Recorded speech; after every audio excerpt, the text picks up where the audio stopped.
So అంటే regular లైఫ్లో కూడా అంటే ఫోన్ లేనిది బతకలేం మనం. జనరల్గా ప్రతి మనిషి కూడా పొద్దున్న లేవడంతో మనం ఫోనే చూసుకుంటాం, ఫోన్ తోటే మళ్ళీ పడుకుంటాం. సో పెండ్లం ఉన్నా, పిల్లలున్నా, గర్ల్ ఫ్రెండ్ ఉన్నా, ఏ బాయ్ ఫ్రెండ్ ఉన్నా కూడా ఇంత అంటే దారుణంగా తయారని చూడండి. అంటే ఇప్పుడు స్వీట్ ఉంది నాన్న మీ ముందు, మీరు ఒక స్వీట్ షాప్కి వెళ్ళారు, ఎంత స్వీట్ మీరు తినగలరని ఆలోచించి స్వీట్ కొనుక్కోవడం ఒక పద్ధతి.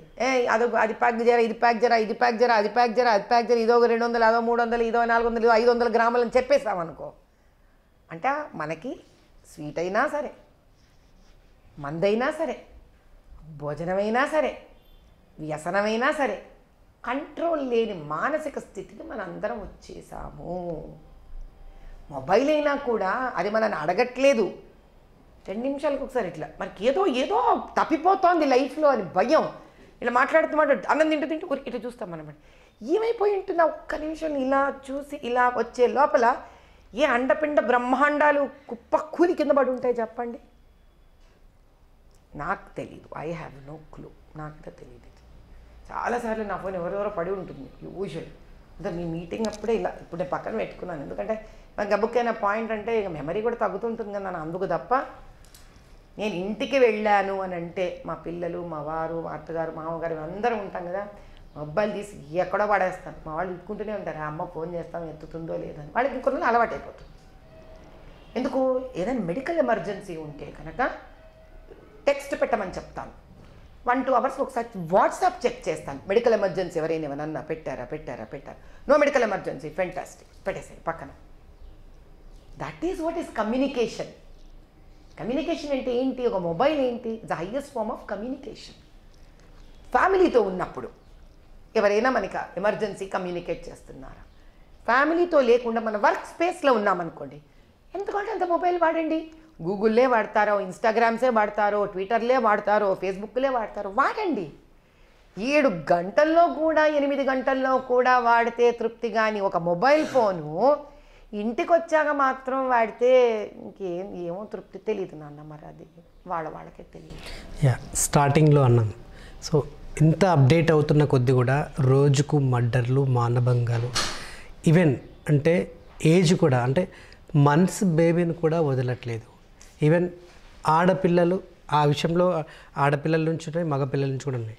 మనం ఒక గత 3 ఏళ్ల క్రితం మైనర్స్ స్కూలింగ్ అయిపోయిందేమో, ఒక ఆడపిల్ల ఇంటికి వెళ్తుంటే పెట్రోల్ బంకులో పెట్రోల్ కొట్టించుకోవడం, దిశ మర్డర్ కేసు నిజాన్ని దేశాన్నే కదిలించింది. సో ఇంకా కూడా అంటే మన అప్డేట్ అవుతున్నా కూడా అంటే ఎందుకు అంటే క్రూరంగా బిహేవ్ చేస్తున్నాం. మరీ ఆ స్కూల్ ఏజ్ కానీ కాలేజ్ ఏజ్ కానీ అంటే ఒక ఏజ్ ఫ్యాక్టర్ లేకుండా మైనర్స్ కూడా అట్లా బిహేవ్ చేస్తున్నారు.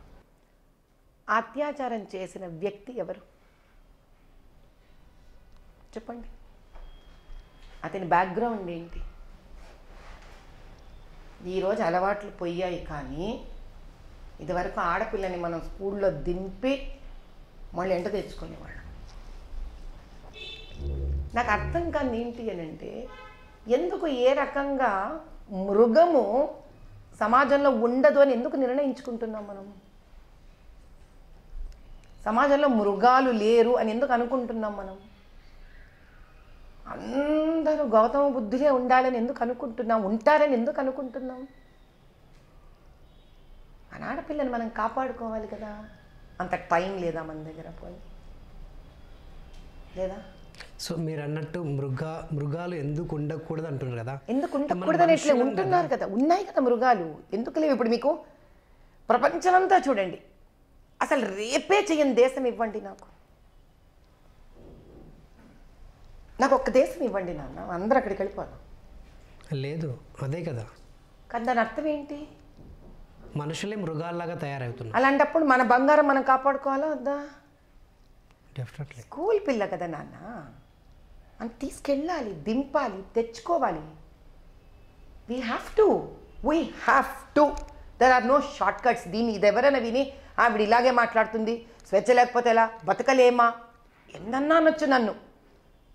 చివరికే మన అమ్మాయి చదివించద్దనట్లేదు. మీరు పోలీస్ ఆఫీసర్ని చెయ్యండి. సరిగ్గా వినండి నేను చెప్పేది ఏంటో. రెజ్లర్స్ని చెయ్యండి, పోలీస్ ఆఫీసర్లని చెయ్యండి, పైలట్స్ని చెయ్యండి, ఏమన్నా చెయ్యండి.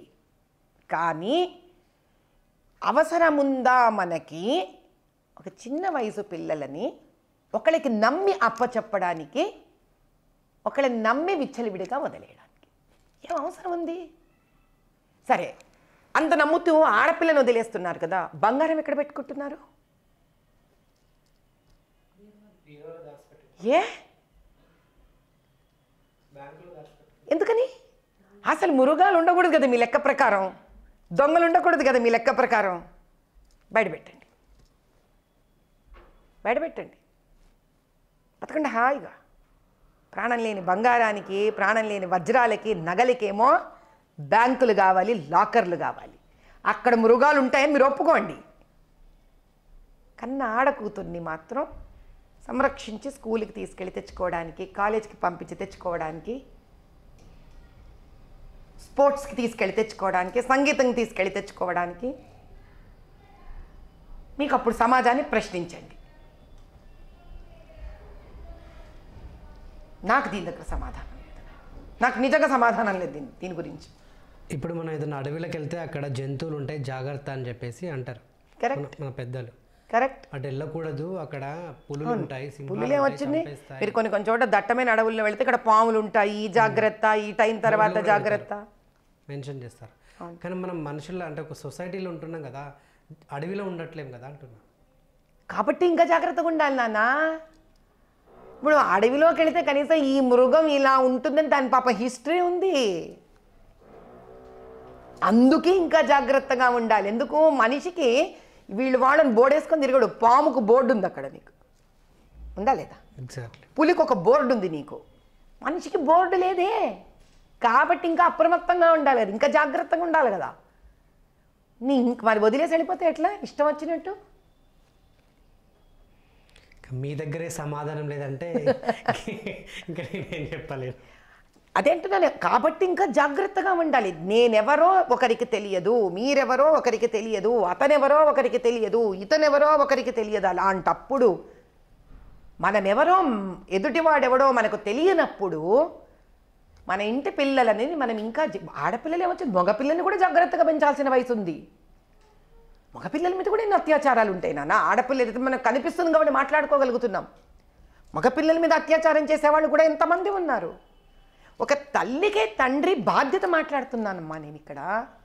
ఒక తల్లి తండ్రికి వాళ్ళ పిల్లల మీద, వాళ్ళ ఇంటి వరకు వాళ్ళ బాధ్యతను, వాళ్ళ జాగ్రత్తతనాన్ని, వాళ్ళ పిల్లల్ని వాళ్ళు కాపాడుకోగలిగితే, అలా ఏ ఇల్లు మీరు మనం కాపాడుకోగలిగితే గవర్నమెంట్కైనా లాకైనా ఇంకా ఈజీ అవదా నాన్న దాన్ని ప్రొటెక్ట్ చేయడం. ఏర్పారేయగలుగుతారు, టకా టకా టకా టకా ఏర్పారేయగలుగుతారు. మన సమస్యని పెంచామనుకోండి వాళ్ళకి, వాళ్ళు ఎలా ఏరగలుగుతారు? చిన్న ఎగ్జాంపుల్ చెప్తాను. ఏముండేది ఇది వరకు, ఇప్పుడైనా కూడా అడవిలో ఉంటాయి మృగాలు, అవన్నీ అడవిలో ఉంటాయి. కాబట్టి ఒక్క మృగమైనా రోడ్డు మీదకి వస్తే మీకు టక్కున పట్టుకోగలుగుతుంది ఫారెస్ట్ డిపార్ట్మెంట్. ఒప్పుకుంటావా లేదా? ఎస్. అలాంటి జంతువులన్నీ అడవి నుంచి వచ్చేసి మన మధ్యలో ఉన్నాయనుకో, ఏ జంతువును పట్టుకోవాలి, ఏ జంతువును వదిలేయాలి? అది అలా మన ఇంట్లో పిల్లల్ని మనం ఎవరికి వాళ్ళం బై రూల్ అనిట్లే, బై అఫెక్షన్, బై లవ్. ఎందుకంటే మా సొంత, మా ఇంటి పిల్లలు, మా ప్రాపర్టీ, మా పిల్లలు, మా పాసం, మా ప్రేమ. కాబట్టి ఎవరికి వాళ్ళం చేతనైనంత, ఇదో అల్టిమేట్గా అనట్లేదు, ప్రతి ఒక్కళ్ళంతా చేసేయగలమని అనట్లేదు నేను. రావణాసుడు లాంటి వాళ్ళు ఉంటారు, సీతమ్మ అంత జాగ్రత్తగా ఉన్న ఆ ఒక్క 2 నిమిషాలు ఎరగొట్టుకుపోయేవాళ్ళు కాదనట్లేదు. Then you can find. అప్పుడు ఏమవుతుంది, సిస్టమ్ అంతా అటువంటి వాళ్ళ మీద వెంటాడి చంపి పట్టుకొస్తారు. కానీ మనం ఛాలెంజెస్ పెంచామనుకోండి సిస్టమ్కి, ఎటు పరిగెత్తాలి సిస్టమ్? నేను చెప్పేది అర్థమైందా మీకు? నేను అనేది don't increase a challenge for the system అంటున్నాను. మన జాగ్రత్తలో, మన ముద్దు ముచ్చటలో, మన పిల్లల్ని మన సరిహద్దులు ఏంటంటే రోజు కొట్టో తిట్టో రూల్స్ అనట్లేదు. చక్కగా వాళ్ళతో మనం జాగ్రత్తగా, బాండ్ కూడా ఎంత ఉంటుంది చూడండి. అమ్మ నాన్న తీసుకెళ్ళి దింపడం, అమ్మ నాన్న వెళ్ళి తెచ్చుకోవడం, ఎవరో ఒకళ్ళు ఇరువురిలో, పిల్లలకు కూడా ప్రేమానురాగాలు పెరుగుతాయమ్మా. ఇంటికి వచ్చిన వేళకి ఎవరో ఒకళ్ళు ఉండడం, వాళ్ళ బట్టలు మార్చుకొని అన్నం పెట్టడం. ఏం చేయాలి నా లైఫ్లో ఇవి కూడా మెయింటైన్ చేయకపోతే ఈ జీవితం బతుకుతున్నది ఎందుకు చెప్పండి ఒక మాట మీరు? ఇక దేనికోసం? ఏం సంపాదించడానికి కోసం? ఇంకేమవుతాయి ఈ డబ్బులన్నీ? ఏ రోజు ఒక రోజుకి ఆ పిల్లలు వచ్చి మమ్మల్ని చూసుకోవాలా? మా మొహం చూడాలా? పోనీ మాకు వృద్ధాప్యం వచ్చాక అమ్మ బాగున్నావా, నాన్న బాగున్నావా అని అనాలా మమ్మల్ని? ఎందుకు అనాలి? ఎక్కడి నుంచి అనాలి? ఈ చిన్న చిన్న చిన్న చిన్న చిన్న చిన్న సంరక్షణలు, ప్రేమలు, అనురాగాలు చూస్తే కదా. ఇలా ఇవన్నీ కట్ అయిపోయాయి కాబట్టి రాబందులకు మనం ఈజీ అయిపోయామమ్మా. మీరు కదా బంగారం తీసి ఇంట్లో టేబుల్ మీద పెడితే అందరికీ ఏ విధంగా అయితే అక్కడ దొంగలు పెరుగుతారా పెరగరా? అదేవిధంగా మనం ఆడపిల్లలని కానీ చిన్నపిల్లలని కానీ మగపిల్లల్ని కానీ ఆడపిల్లలు చిన్నపిల్లల్ని కానీ ఏ వయసున్న ఆడపిల్లల్ని కానీ అలా మనం కనుక ఈజీ ఫర్ ప్రే కింద వదిలేసామనుకోండి దుర్మార్గులు పెరుగుతారు. మనం పెంచుతున్నాం దుర్మార్గులను ఇంకా. చాలా